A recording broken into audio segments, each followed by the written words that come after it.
एक साधारण रसोई का चाकू हाथ से छूटकर जमीन पर गिर गया, लेकिन हैरानी की बात यह थी कि उसके गिरते ही कठोर पत्थर का फर्श बीच से चटक गया। कोमात्सु यह देखकर स्तब्ध रह गया। इतनी तेज धार वाला चाकू यहाँ एक आम औजार की तरह इस्तेमाल किया जाता था। इन बेहतरीन चाकुओं का निर्माता एक प्रसिद्ध कारीगर था जिसका नाम मेल्क था। लोगों का कहना था कि उसके बनाए ब्लेड आसानी से धातु तक को काट सकते हैं। सालों तक हथियार और औजार गढ़ते गढ़ते उसके शरीर पर अनगिनत निशान पड़ चुके थे, फिर भी स्वयं मेल्क एक रहस्य बना हुआ था। उससे मिलने के लिए एक अंतहीन सीढ़ी चढ़नी पड़ती थी। हर सीढ़ी लगभग 1 मीटर ऊंची थी, जिससे सफर बेहद कठिन हो जाता था। टोरिको और कोमात्सु दिन रात चढ़ाई करते रहे। अचानक कोमात्सु का संतुलन बिगड़ गया और वह नीचे लुढ़क गया। रुकने पर उसने खुद को सफेद हड्डियों के ढेर के पास पाया। वह कुछ समझ पाता उससे पहले ही एक विशाल जंगली जीव उसके पीछे आ खड़ा हुआ। सौभाग्य से टोरिको समय पर पहुंच गया और उसने उसे बचा लिया। डर के मारे कोमात्सु की आंखों में आंसू आ गए। दोनों आगे बढ़ते रहे और आखिरकार पर्वत की चोटी तक पहुंच गए। अजीब बात यह थी कि उनका पीछा कर रहे राक्षसी जीव उससे आगे आने की हिम्मत नहीं कर रहे थे। जैसे ही वे आगे बढ़े, एक एक आंख वाला दैत्य उनके सामने आ गया। चोटी पर कदम रखते ही टोरिको को ठंडी और खतरनाक धार का आभास हुआ। हालांकि वह कोई सीधा हमला नहीं था, लेकिन इतना काफी था कि वह सतर्क हो जाए। दूसरी ओर कोमात्सु शांत रहा और एक विशाल द्वार की ओर बढ़ गया। जैसे ही उसने उसका हैंडल पकड़ने की कोशिश की, टोरिको ने उसे रोक दिया। उसी क्षण वह एक आंख वाला दैत्य उनकी ओर झपटा। हवा में चमकती हुई धार की एक रेखा लहराई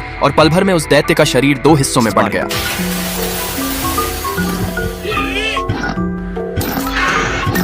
उनके सामने खड़ा एक आदमी शांत स्वर में बोला कि वही मेल्क है। ये सुनकर दोनों हैरान रह गए। सच्चाई जानने के लिए टोरिको ने उसे चुनौती दे दी, लेकिन मुकाबला बहुत जल्दी समाप्त हो गया। खुद को मेल्क बताने वाला व्यक्ति तुरंत हार गया। इसके बाद उसने सच बताया। वह असली मेल्क नहीं था, वह केवल उसका शिष्य था। उसने बताया कि असली मेल्क दुर्लभ खनिजों की तलाश में बहुत दूर निकल चुका है। यह सुनकर कोमात्सु निराश हो गया। फिर उसने अपना टूटा हुआ चाकू उसे दिखाया। ध्यान से देखने के बाद शिष्य ने कहा कि इस चाकू को ठीक किया जा सकता है। कोमात्सु आश्चर्य से उसकी ओर देखने लगा, लेकिन अगली बात सुनकर वह फिर चौंक गया। उस ब्लेड को पूरी तरह ठीक करने में 3 साल लगेंगे। ये सुनकर टोरिको हंस पड़ा। अपने दोस्त के प्रिय चाकू को फिर से पहले जैसा बनाने के लिए उसने दुनिया की सबसे गहरी गुफा तक जाने का फैसला किया। उसका लक्ष्य था असली मेल्क को ढूंढकर वापस लाना।